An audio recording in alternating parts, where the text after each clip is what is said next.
मला प्रचंड दुःख आणि वेदना झाल्या. कारण हसन मुश्रीफ हे आमच्या कुटुंबातले होते.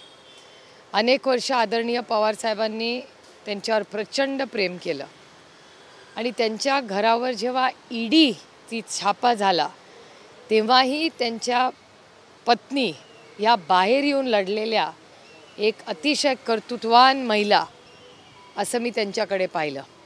आणि एक कर्तृत्ववान महिला ईडीच्या आडवी आली होती आणि म्हणली होती की मी तुम्हाला माझ्या घरात शिरू देणार नाही, माझ्या घरात माझी मुलं त्यांचं दूध नाही आहे, खायला प्यायला नाही, मी ईडीवाल्यांना घरात घुसू देणार नाही. हे मिसिस मुश्रीफ यांचं कर्तृत्व आणि हिम्मत की दाद देनी चाहिए अशा लढाऊ त्या आहेत.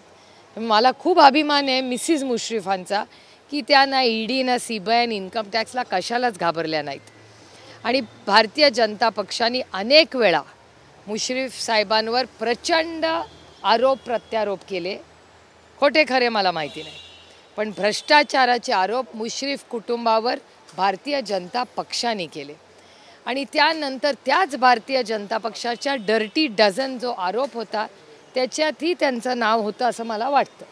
पण जेव्हा जेव्हा भ्रष्टाचाराचे आरोप राष्ट्रवादी काँग्रेस पक्षावर केले त्याच्यात हसन मुश्रीफांवर भारतीय जनता पक्षाने भ्रष्टाचाराचे आरोप केले.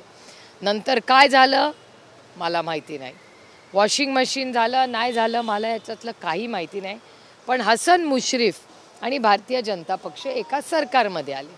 आता ते भ्रष्ट आहेत का नाही मला याच्यातलं काहीही माहिती नाही. पण भारतीय जनता पक्ष सातत्याने हसन मुश्रीफ आणि त्यांच्या कुटुंबावर ईडीची रेड, इन्कम टॅक्सची रेड, सीबीआयची रेड सातत्याने करत होती. पण आता ते सगळं थांबलेलं आहे. चांगली गोष्ट आहे. म्हणजे मंत्री झाल्यावर भारतीय जनता पक्षावर त्यांना रिलीफ मिळालं आहे. वॉशिंग मशीन असू शकतं असं मीडिया म्हणते, असं मी म्हणत नाही आहे. माझा सगळा बाईट दाखवणार असाल तर. त्यामुळे या सगळ्या परिस्थितीमध्ये मला अस्वस्थता वाटली. कारण का मला असं वाटलं मुश्रीफ साहेब योद्धा आहे, लढेंगे और जीतेंगे. त्यामुळे ज्या पद्धतीने त्यांच्यावर ईडी आणि इन्कम टॅक्सच्या रेट झाल्या त्या चुकीच्या आहेत. आजही माझं ठाम मत आहे त्या चुकीच्या आहेत. ज्या पद्धतीने भारतीय जनता पक्षाने यंत्रणांचा वापर केला आणि त्या यंत्रणांचा वापर केल्यानंतर आज ते त्यांच्याबरोबर गेले आणि आदरणीय पवारसाहेबांनी त्यांना एक कुटुंब म्हणून आणि 80 वर्षाच्या पवारसाहेबांना ते सोडून गेले.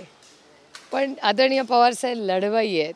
वय हे कधीच त्यांच्या आडवं आलेलं नाही आणि येणारी नाही. सगळे गेले तरी स्वतःच्या कष्टाने ते लढत राहतात.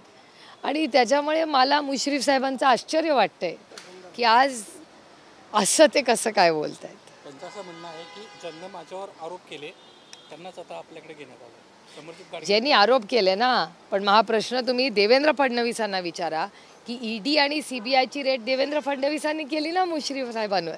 एजन्सी ती त्यांचीच होती ना, अदृश्य शक्तीच करत होती ना. अदृश्य शक्तीच ईडी सीबीआय कुणाला रिपोर्ट करते तर अदृश्य शक्तीला. तर ज्या अदृश्य शक्तीने ईडी आणि सीबीआयची रेड ही मुश्रीफ फॅमिलीवर केली, त्यांच्या घरात घुसून या सगळ्या इन्क्वायरी झाल्या, मग त्याचं काय झालं? मग उसके सौ खून माफ आहे. अल्पसंख्याक कार्यकर्त्याच्या मागे आता पवार साहेब लागलेत की काय असा प्रश्न ते उपस्थित करतायत. त्यांच्या बोलण्यात किती तथ्य वाटतं? तुमच्या प्रश्नाचंच माझं उत्तर आहे. तुमच्या चेहऱ्यावरच्या एक्सप्रेशनवरच दिसतंय मला. अनिल देशमुखांनी नुकतंच एक ट्विट केले आणि पुन्हा एकदा देवेंद्र फडणवीसांना आपल्या विरोधात सीबीआयचा गुन्हा दाखल केला अशा पद्धतीचं ते ट्विट होतं. अनिल देशमुखांवर प्रवीण मुंडे जे SP जळगावचे त्यांना कुठेतरी दबाव टाकला गिरीश महाजनावर मोक्का दाखल करण्यासाठी. त्यासाठी सीबीआयनं चौकशी करून गुन्हा दाखल केला अशी माहिती समजली. कसं आहे आता आमच्या विरोधात बोलायला काहीच राहिलं नाही.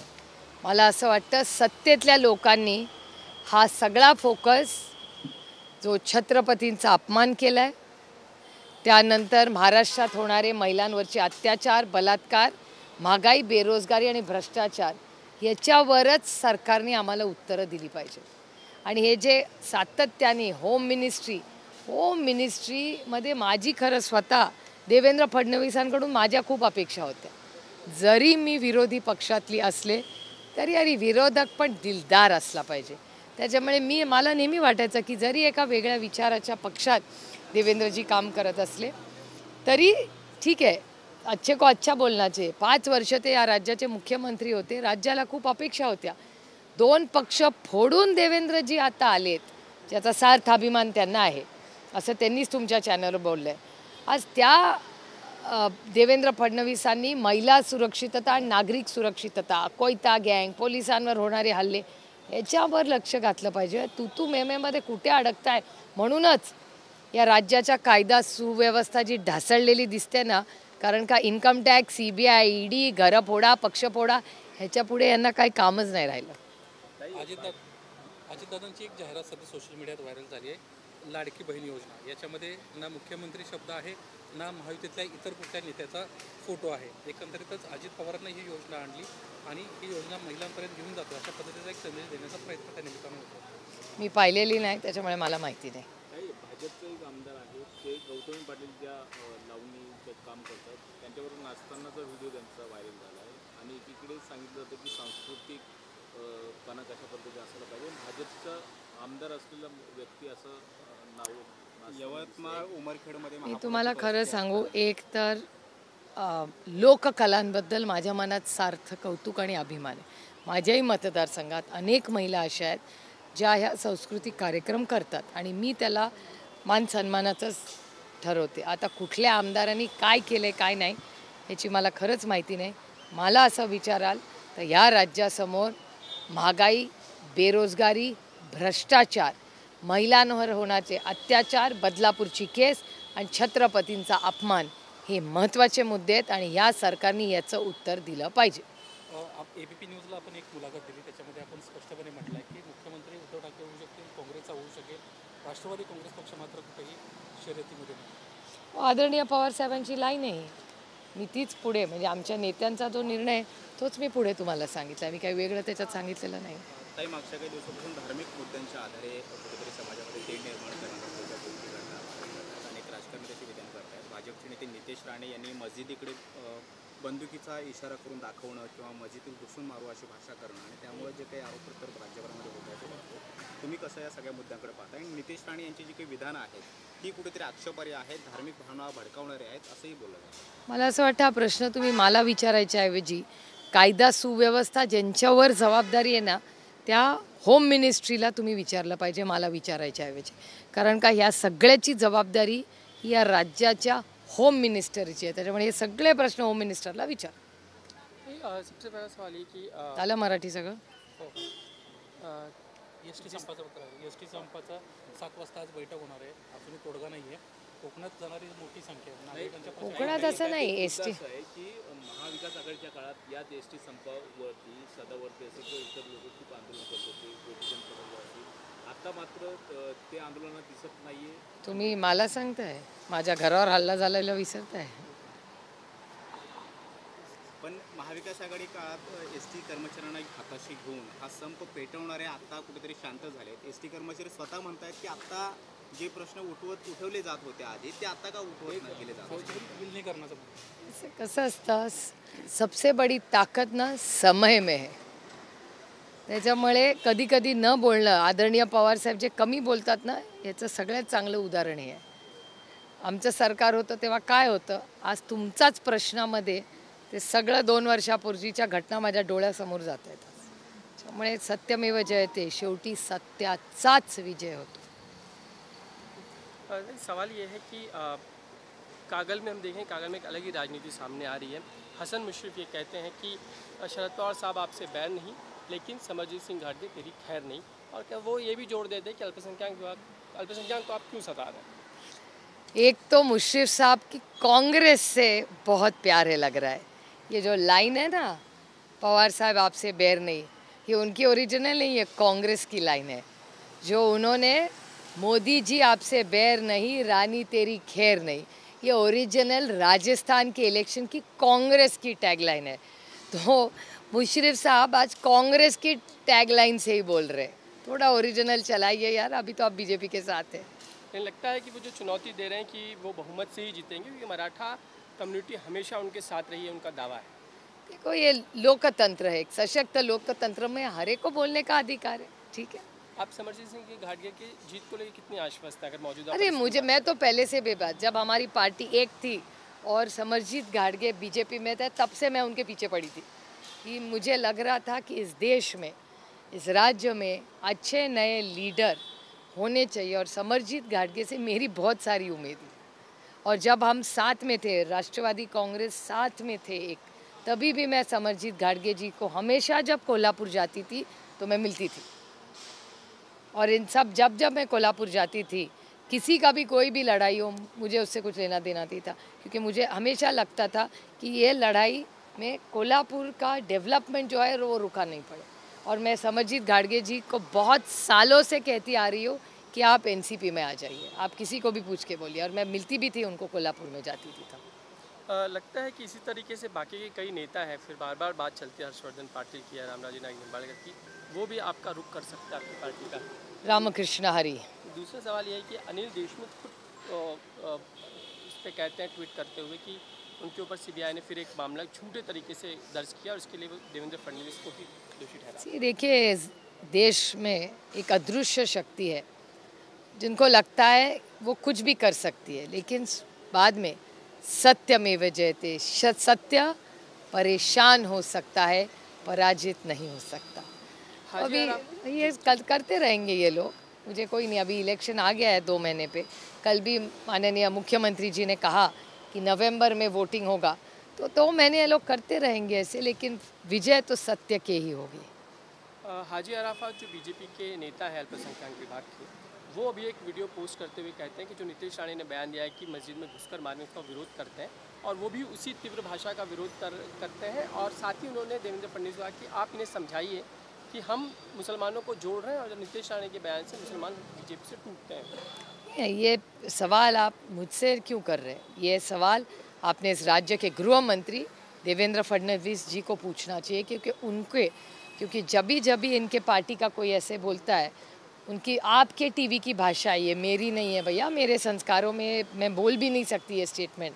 कहा जाता है कि उनके जो पिताजी है वो सागर बंगला में रहते, ऐसे मैंने आप ही के टीवी पे देखा है। तो मुझे कुछ पता नहीं कौन किसके पिता है, सागर में कौन रहता है, वो सब मुझे पता नहीं है। लेकिन मेरे ख्याल से ये जो आते हैं ऐसे सब चीज़ें, मेरी हाथ जोड़ के देवेंद्र जी से विनती है कि ये जो स्टेटमेंट्स है, ये किसके पिताजी, कौन सा सागर बंगला, क्या है भैया, आप ही उस पर स्पष्टीकरण कीजिए।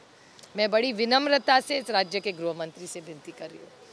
सवाल ये है कि जिस तरीके से एसटी का जो आंदोलन चल रहा है, फिर से एक बार वो रास्ते पर है, गणपति का समय है और आंदोलन वाली स्थिति है, सरकार इन सब चीज़ों को कहीं ना कहीं दमन चक्र से टैकल करने की कोशिश कर रही है।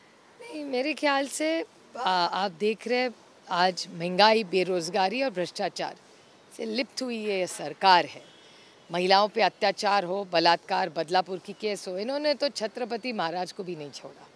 कल आपने देखा होगा, आप ही के चैनल पे शायद मैंने दिखा है कि पिंपरी चिंचवड़ में भी संभाजी महाराज की एक बड़ी मूर्ति बन रही है, उसके पैर का आपने दिखाया है, वहाँ भी कुछ प्रॉब्लम हो गया है, ऐसा आपके टीवी पे ही देखने में मिला। तो ये सीरियस नहीं है। भ्रष्टाचार हर चीज़ में करने वाली ये सरकार है, और जिस तरह से आप देख रहे हैं कि ये सब जो काम महाराष्ट्र में हो रहा है वो गलत हो रहा है, इसलिए सरकार बदलनी पड़ेगी। ज्या पद्धतीनं हसन मुश्रीफांना म्हटलं की शरद पवार से बैर नहीं, समरजित घाटगे तेरी खैर नाही, त्या वक्तव्याकडे कसं पाहता? हे दुर्दैव आहे की अनेक वर्ष काँग्रेसमध्ये राहिलेले हसन मुश्रीफ जी काँग्रेसचे टॅगलाईन्स विसरले नाही दिसत आहे. त्यांना आठवण करू द्या अतिशय प्रांजळ आणि विनम्रपणे की ही लाईन काँग्रेसची आहे. काँग्रेसमध्ये राजस्थान में मोदी जी आपसे बैर नहीं, रानी तेरी खैर नहीं, ही टॅगलाईन काँग्रेसची होती राजस्थानच्या इलेक्शनमध्ये. तीच आज त्यांनी इथे घेतलेली आहे. मला अतिशय विनम्रपणे त्यांना सांगायचं आहे की तुम्ही काँग्रेस सोडलेली आहे, तुम्ही आज भारतीय जनता पक्षामध्ये आहात, थोडा तो खुद का ओरिजिनल चलाओ यार.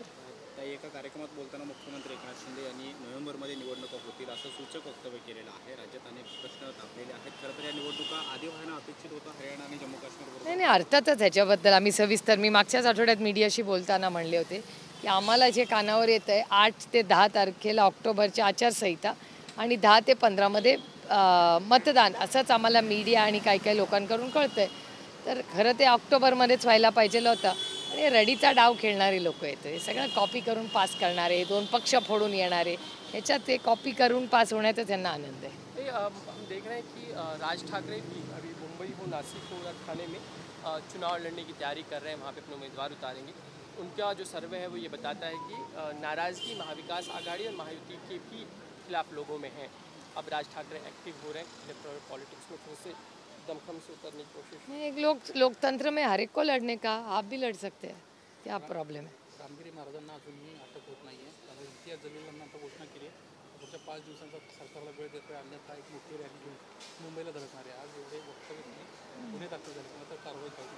हा प्रश्न तुम्ही जे प्रश्न मला विचारताय ना ते मला विचारायच्या वेळी इथे 2 मिनिटावर मंत्रालय तिकडे जा आणि गृहमंत्र्यांना हे प्रश्न विचारा. कारण का हे सगळे प्रश्न जेवढे तुम्ही आज विचारले त्याचे 90% प्रश्न हे गृहमंत्र्याशीच सीमित आहेत. त्यांनीच उत्तर दिलं पाहिजे याच्याशी निगडीत आहेत त्यांचे सगळे विषय तुम्ही मांडले. म्हणूनच मी म्हणते ना ह्या राज्यामध्ये कायदा आणि सुव्यवस्थेमध्ये प्रचंड अडचण आहे. 90% प्रश्न हे होम मिनिस्ट्रीचे आहेत. थँक्यू.